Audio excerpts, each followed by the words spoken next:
We are your hosts once again. I have TJ Kern. That is Blake Hartsfield. Blake, another tough one for the Red Raiders. I don't even know where to start, to be honest with you. Lose to TCU 35-34 in Fort Worth. Now, you were at the game, correct?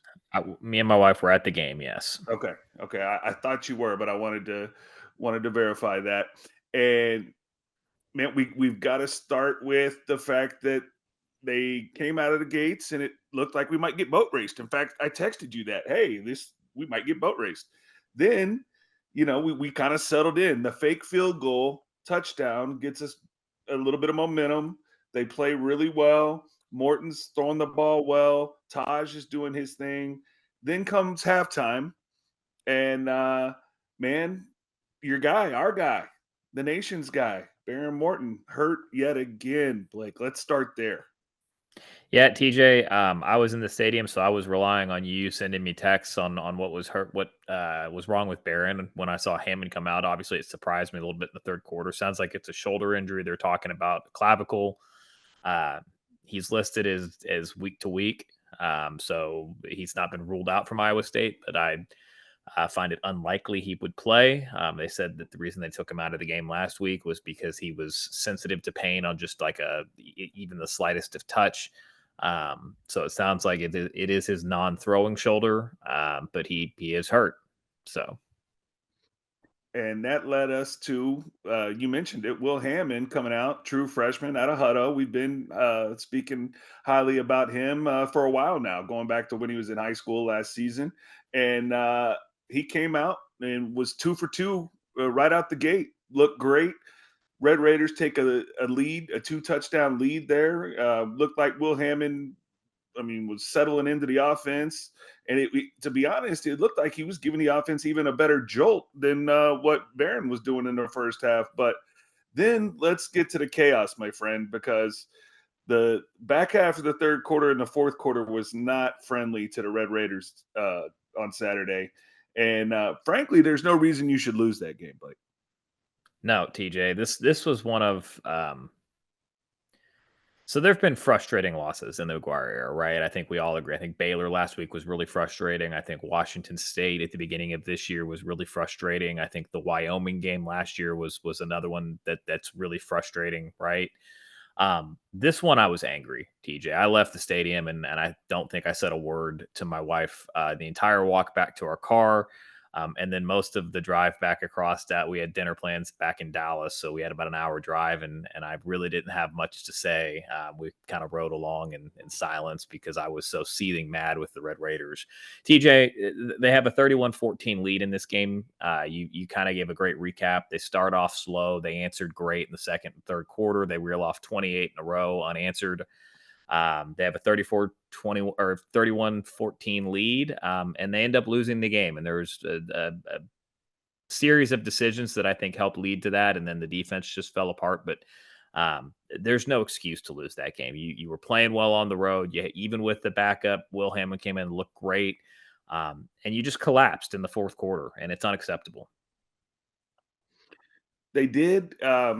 Man,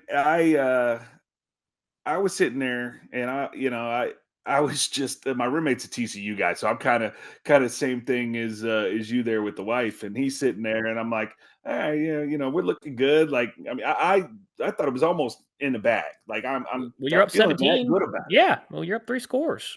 Yeah, and then man, let's talk about. I know there's been a little bit of pushback on that field goal, right? It was fourth down. Um, Normally, McGuire and company are really aggressive. You're up 2 scores as it is. If you score a touchdown, the game's over. You're Yep. you're in. You're on. It was like 4th and 2 on like the 6th.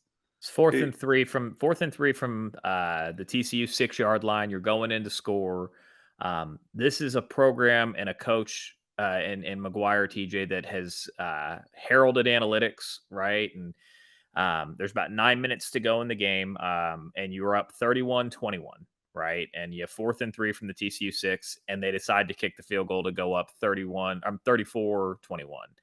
putting them up 13. I think that field goal doesn't do anything for you. I'm very much from the school of thought of like, why are we not going for this? Because A, you could get the first down and then score, or B, you just score on the fourth down. And if you score, the game is over because at that point there's 9 minutes to go and you're up 3 scores, and TCU doesn't have enough possessions left to get back into the game. If you don't score, you're still up 10. So it doesn't change the calculus in terms of 2 touchdowns beating you because 2 touchdowns ultimately beat you anyway when you're up 13. It just forces them to score a second touchdown as opposed to kicking a field goal, but and beating you in overtime. I think it's a terrible decision. I think you absolutely have to go for that. And like I said, if you don't get it, TCU gets the ball on their own 5 or 6 yard line. They've got to hopefully you make them take 3 to 4 minutes to drive down the field to score. Although later in the game they score in a 75-yard touchdown on an over the top play, and the One one play. thing you can't give it up. And the defense collapsed. TJ once again, Tim DeRuyter's group. Communication breakdowns. They couldn't seem to figure out the zone read packages that TCU brought in with their backup quarterback. That was successful for TCU all night long. Um, when the defense was aggressive and bringing pressure in the second, the third quarter, they were very effective. They were getting stops. That's what, like I said, the Red Raiders reel off 28 in a row. But then when they've got the 17-point lead, they go into their back to their, 3 and 4 down, 3 down fronts where they're dropping, 5 guys in coverage and playing a shell, and they get torched, and it's just unacceptable. I don't know how many times DeRuyter has to watch his defense fail in a 3-man front and playing drop coverage before he realizes that they're only effective when they bring pressure. And they were bringing pressure and they were causing turnovers. And I've said on this pod multiple times this year, this defense isn't good enough, right? You're going to have to create some takeaways, which they got, and they still took it out, which is very disappointing. There is just no excuse for it. I'm not sitting here, and I know we want to talk about Kitley as well, Oh, we're gonna get because, Kitley. We're gonna get to Kitley because that yeah, call he should have been fired on the spot, but we'll get to that. yeah, we'll get to Kitley here in a second, but I'm of the opinion that Tim DeRuyter's done a pretty decent job here in his run at Tech defensive coordinator. This season has not been good. Um, let's get some more guys up front that can pressure the quarterback without having to send extra guys. Um, but then I guess that goes on the program. I don't know who to blame this on, but all I know is I'm sitting here at 5-3, and I'm pretty pissed off versus where we were two It's the weeks ago at way. 5-1. Yeah, it's the way it happened, TJ. Not, you're sitting at the top of the conference at 3-0. You're coming off a bye week. There's excitement in the program, and then you turn around and you lose 2 embarrassing games in completely different fashions. Right? You get boat raced at home by Baylor when they win this in the league, and then you have TCU beat and you blow the game in the fourth quarter, just totally collapse for the defense, and then um, it's incredibly frustrating, and to lose to 2 in-state Big 12 teams and BC, and Baylor and TCU, who a lot of Tech fans think we should be beating pretty consistently. Um, it just doesn't sit well with the fan base, and there's anger, TJ. I mean, a lot of anger on social media, and like I said, I left the game and didn't speak to my wife for the better part of an hour because I was not because I was mad at her, because I was so angry with Tech. I know, man, and it brings me to kind of expectations, right? Like we enough with the Kool-Aid. Like I brought it up before. It's kind of like they're making me treat them like the Cowboys, where it's like you can't expect them to do anything against the team, right? You just have to watch the game and see what happens. We were 5-1, 3-0 in the conference, beat Arizona State.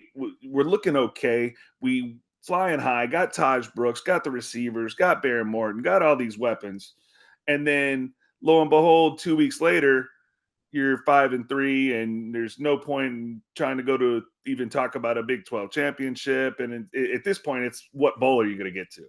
If you make a bowl, I mean, They only have to win one more game. who you picking them to beat right now, TJ? Based on what you've seen the last 2 weeks, Let me pull that schedule up, man. you They think can they're get winning? one You more. think they're winning this week at Iowa State? Now, No, look, I do think they're going to find another win and get to 6 wins and get to a bowl. But like, let's just look at the reality of it. So, do you think they're winning this week at Iowa State? No.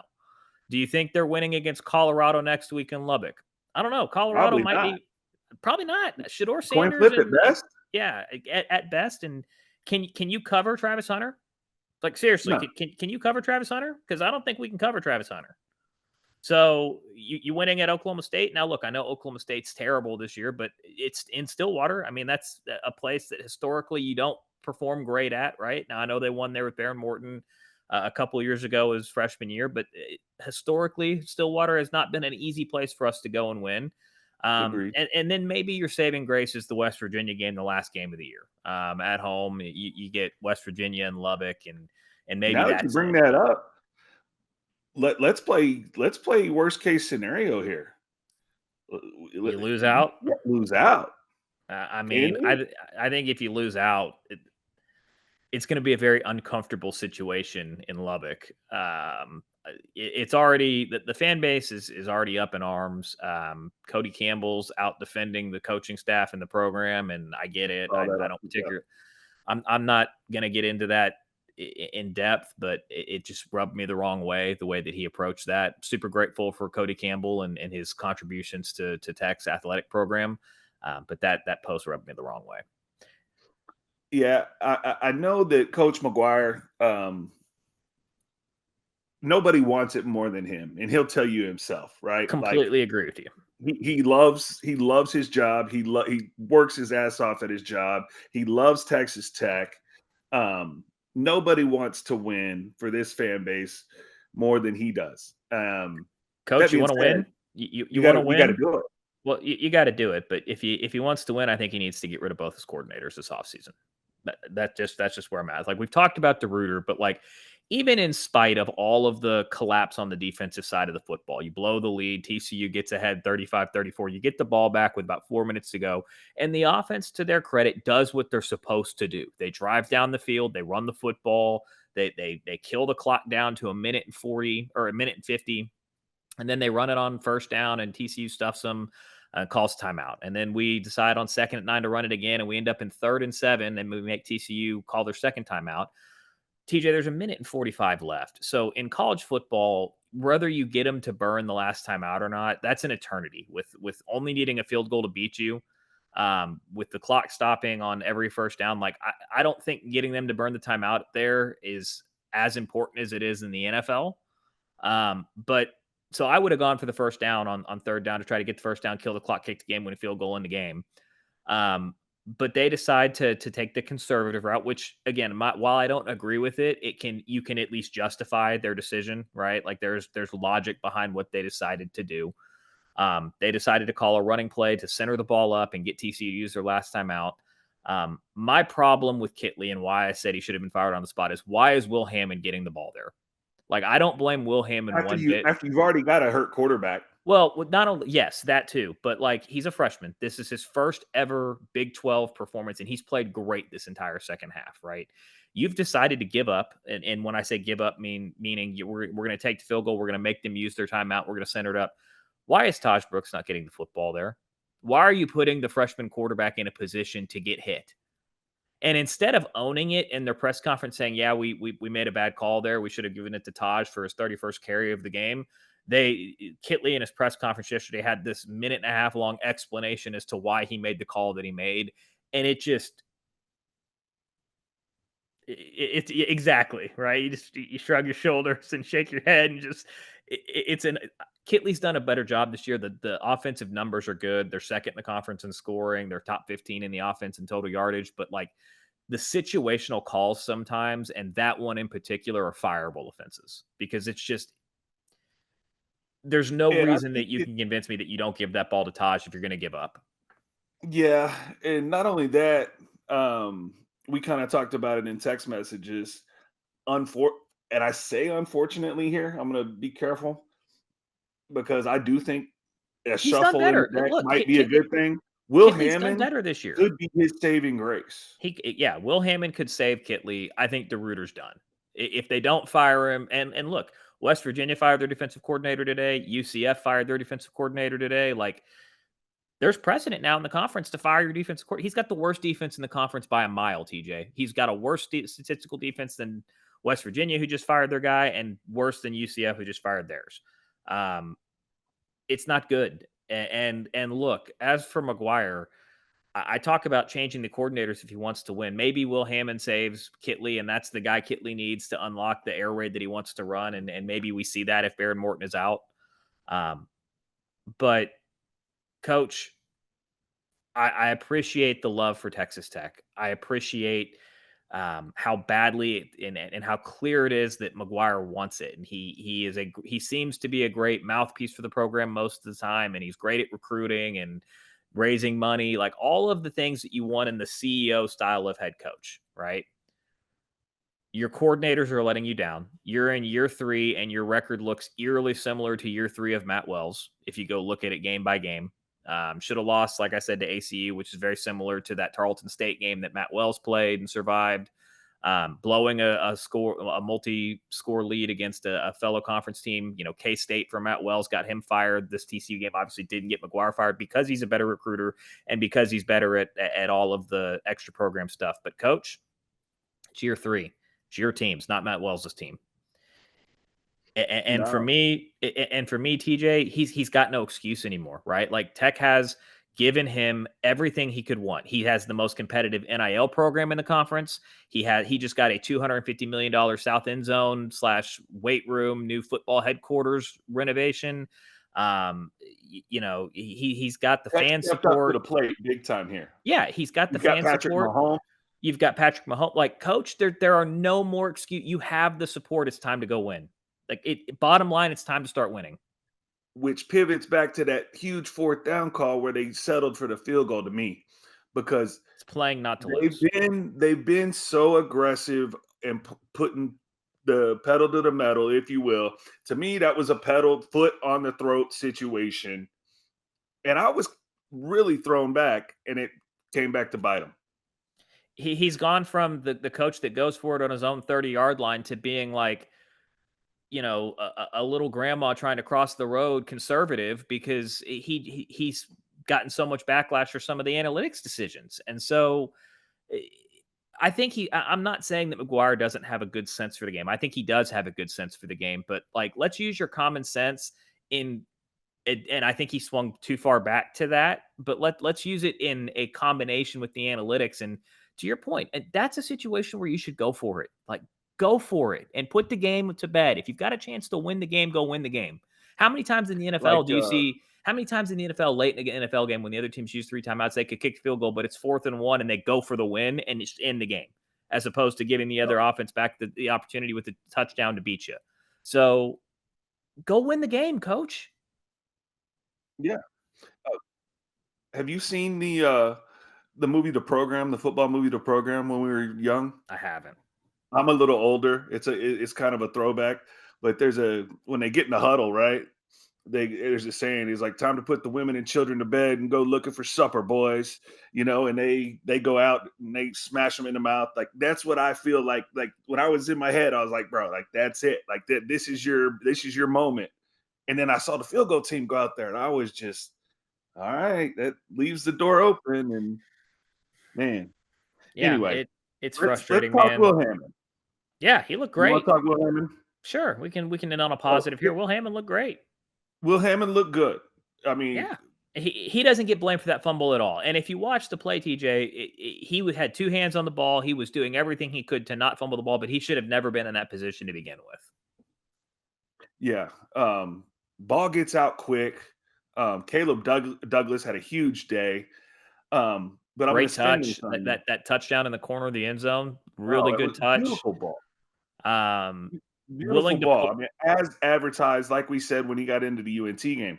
My pivot to Will Hammond now being the guy for at least a couple of games, until we hear more about Baron Morton, is is it finally time to unlock Micah Hudson? I don't We know know what. Will Hammond's been throwing to Micah Hudson. Well, so and look, I think Josh Kelly's been great this year, right? And he's the slot receiver, and that's the position that Mike Hudson plays. But like looking at this box score, TJ, and look, Josh Kelly's been great all year, but like 7 receptions for 19 yards.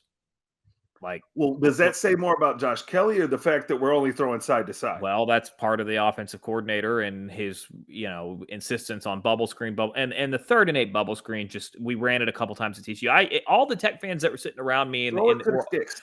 every single one of us is like, can we stop doing this and we throw the ball to the damn sticks on third down? Like, I get the zone, the RPO stuff on first and second, but like third and eight, you're basically banking on your guy being able to break a tackle and run for 6 yards, and it just throw it to the damn sticks. Yeah, I don't get it, man. It's frustrating here on the Nation's official podcast with TJ and Blake. We're frustrated. We know you guys are out there frustrated. And now Smoking the it doesn't greatest get any blunt. better, Blake. We go to Iowa State, and they're number 11 in the country. We're going to Ames. Buckle up, Um, TJ. This one, if you're a fan that likes to turn it off when the game gets ugly, you might not be having it. This might not be a long commitment for you. well, I'm going to keep It's it on just to see Will Hammond, but Well, uh, if Hammond plays, yes, even in a blowout, I would watch Will Hammond. But TJ, you know me, I'm not usually one that just um, doesn't give Tech every benefit of the doubt and picks, right? But like, run the other direction this week. Hammer I if you want to make some money and enjoy, get what's some the kind of line? joy. Is it out yet? I think it opened at like 12 and a half. I can pull it up. Current line is Man, it's all the way up to 15 and a half. ooh, that's a lot of points. TJ, this game's gonna be ugly. I'm sorry. Like I'm as big of a Red Raider fan as you are, but if it okay, that obviously they're talented enough. They've got the guys in that room to go in and win this game, and they very well could. You said it in a text message to me today. They could pull the ultimate, Tech thing where they play horrible for 2 weeks and they go up and they win the game that no one gives them a shot in hell to win. Right? I mean, they're literally over 2 touchdown underdogs on the road here. With the But if you freshman ask me, quarterback. with a freshman quarterback making his first true road start. Now I know he played on the road the second half. There's a difference in being the starter and coming in and reserve Well, duty, it'd be his right? first start, period. Yeah. Um, you're not gonna like my pick, TJ, but something like I would pick ISU to cover, and I would say something like, your defense is giving up 37 a game in the league. So at Iowa State, the way they run the football, 41 to I'll give you 20, 41-20, something like that. Feels about right. I get it. I'm a little bit more optimistic with Taj, and then I do think Will Hammond will play well. Um, can we get into 30 though on the road? Iowa State's I got a don't good know. defense. Yeah, But I they mean, do play the three to Tech's credit. They play this is the 3-3-5 that they've seen in multiple games this year that they've lit up like a Christmas tree. I mean, they lit up North Texas and they run that defense. They lit up Cincinnati, who runs that defense.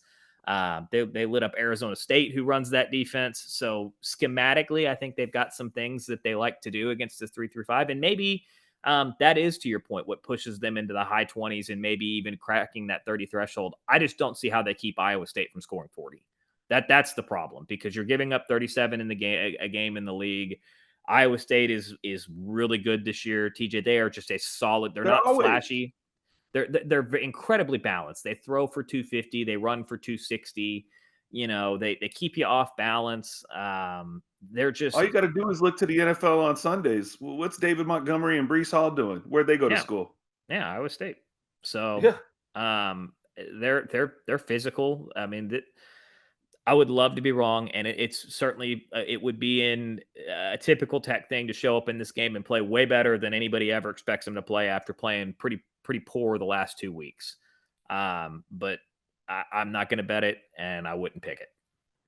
I got you, man. And then before we get out of here, man, let's end on some optimism. As the basketball team hosted a Broadway event. Did you happen to catch any The video of that? pictures, I didn't see any of the videos yet. The pictures look pretty impressive. I mean, it's a block party, and They it they looks in, they very cool. introduced every player, and they got to come out to the crowd Yeah, and get hype. And McCaslin's doing his thing, man. I just love Coach McCaslin, but next I week will say basketball this: season. we are Red Raider Nation is Ready. thrilled that basketball season's a Yeah. week away. Let me tell you, all you got to do Yes. is get on Twitter. Tech Twitter is All praying about for it. basketball to Yes. start. But that being said, Aaliyah Chavez was there, the Gotta number have it. one player in the country. I know we don't talk a lot of women's sports, but she's from Lubbock. and Pat she's Mahomes out needs there to and make the she's swag surfing. yeah, Pat Mahomes needs to make this one happen. Like this I, is one I'm, where I'm, I think it's not often that I think you put the call into Pat to close it, but like this is one where I think you call Pat and you say, "Hey, can we get it's this one between over the us line? and Texas. Can we throw in a little Yeah, extra? can we make this one happen? This is huge for the program." Yeah, I mean the softball player. By the way, she's the candidate girl that's on Pat Mahomes. Yeah, well, let's get the local Lubbock kid or girl Yeah, that's the she Elias was born. I Chavez saw and on Twitter. yeah. The So softball kid. But yeah, we don't talk, a whole lot about it because we don't really get a chance to study it too much. But that being yep. said, especially if it comes down to Texas, Make it you know happen. my thoughts for University of Texas.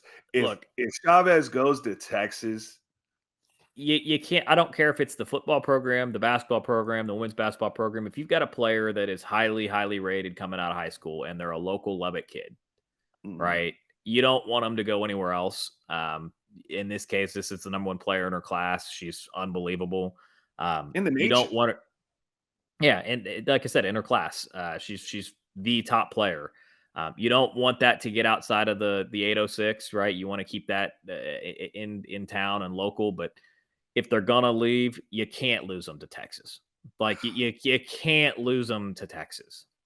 yeah. So So anyway, I just thought that was interesting that she showed up. Of course, being recruited by the Red Raiders and all that, and seems to be impressed with the program. So, man, and before we get out of here, I've got my two guys. I'm already gonna call oh, them. you're Right? making a claim. All right. Yeah, yeah. I got my two guys on the hoops team for this year. Who you Chance taking? McMillan, my guy. Right? Like Was already that's your guy. already Yep. my guy. Right? Just shoot it, shoot it, shoot it. Athlete. McMillan's my guy. I'm calling Christian Anderson before you get a chance to call Christian Anderson I'll let because you have that that one. That's kid. not who I was going to fight you for. So Well, I know you can have Hawkins, you can have JT Toppin. Even I I think want Toppin's a given. I'm not taking Toppin. Hawkins was okay. the guy. So I Hawkins want was my Anderson and Overton. okay. So Hawkins was my guy this year that I said was going to be. As you know, TJ, I was on the D5 train well before D5 turned into D5. I said it coming into alpha last offseason. That's the guy, right? And I You loved called his it. game. And Hawkins, I'm telling you, TJ, other than D5, obviously, He's on the his Cousy Award watch list. TJ, Red Raiders are going to love this guy's game. I'm just telling you, I've watched film. I've looked at what he played. I've gone back and watched games from his year last year. Tech fans are going to love this guy's game. He is a floor general, prototypical throwback point guard. And he's gonna get him into sets. He's gonna control the tempo of the game. Um, he can knock down shots on if it gets kicked back out to him. He's gonna shoot the three at 38%. He's a great free throw shooter. He's a senior. He's gonna be a vocal leader in this locker room and on the floor. Like I'm telling you, the box score will be there. He's going to put up impressive, flashy numbers around assists. He's probably going to average 8 to 10 points a game, would be my guess on scoring.